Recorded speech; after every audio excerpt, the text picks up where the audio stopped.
মদিনার পার্শ্ববর্তী একটি এলাকায় একজন মহিলা মৃত্যুবরণ করলে অপর এক মহিলা তাকে গোসল দিতে লাগলেন। যে মহিলা গোসল দিচ্ছিল তার হাত যখন মৃত মহিলার উরুতে পৌঁছালো, তখন সে আশেপাশে বসা 2-4 জন মহিলাকে বলে উঠল, হে আমার বোনেরা, তোমরা কি জানো এই যে আজ মহিলা আজ মৃত্যুবরণ করেছে, তার তো অমুক পুরুষের সাথে অবৈধ সম্পর্ক ছিল। গোসল প্রদানকারী মহিলা যখনই এই কথা বলল, অমনি সাথে সাথে অলৌকিকভাবে তার হাত মৃত মহিলার উরুর সাথে আটকে গেল। পাশের মহিলারা ওই মহিলার হাত ছুটানোর জন্য অনেক টানাটানি করল, কিন্তু কিছুতেই ছুটাতে পারল না। বেশ জোরাজুরি করাতে হাতের সাথে উরুও চলে আসতে লাগলো। এইভাবে অনেক সময় অতিবাহিত হতে লাগলো। মৃত মহিলার আত্মীয় স্বজনেরা বলতে লাগলো, বিবি, এই যে দ্রুত গোসল শেষ করুন, সন্ধ্যা হয়ে আসছে, জানাজা শেষে আমাদেরকে দাফন করতে হবে। মহিলাটি বলল, আমি তো তোমাদের মৃত মহিলাকে ছাড়তে চাই, কিন্তু সে আমাকে ছাড়তে চায় না। এইভাবে রাত হয়ে গেল আর তার হাতও উরুর সাথে আটকেই রইল। ভোর হলো, কিন্তু ওইভাবেই রইল।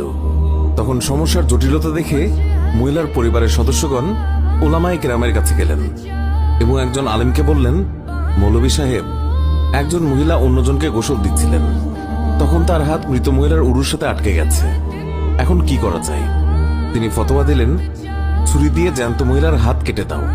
তখন গোসল প্রদানকারী মহিলার আত্মীয়রা বলল, আমরা আমাদের মহিলাকে ত্রুটিযুক্ত বানাতে চাই না, আমরা তার হাত কাটতে দেব না। সবাই অন্য মৌলভীর কাছে গেলেন, তাকে সবকিছু বললে তিনি বললেন, ছুরি দিয়ে মৃত মহিলার গোশত আলাদা করে দাও। তখন মৃত মহিলার আত্মীয়রা বলল, আমরা আমাদের মৃতকে খারাপ বানাতে চাই না। এইভাবে 3 দিন 3 রাত অতিবাহিত হয়ে গেল। প্রচন্ড গরম ছিল, সূর্যের তাপ ভয়াবহ রূপ ধারণ করল, ফলে দুর্গন্ধ ছড়াতে লাগলো।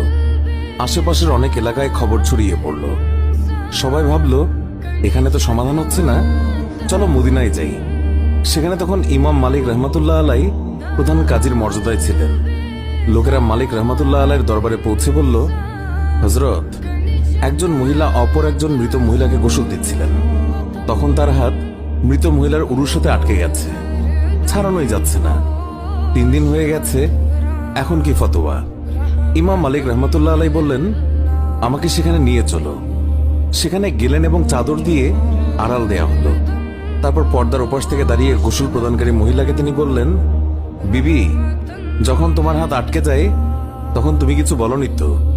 মহিলা বলল, আমি শুধু এইটুকুই বলেছি, এই যে মহিলা মৃত্যুবরণ করেছে তার তো অমুক পুরুষের সাথে অবৈধ সম্পর্ক ছিল। ইমাম মালিক রহমতুল্লাহ আলাই বললেন, বিবি, তুমি যে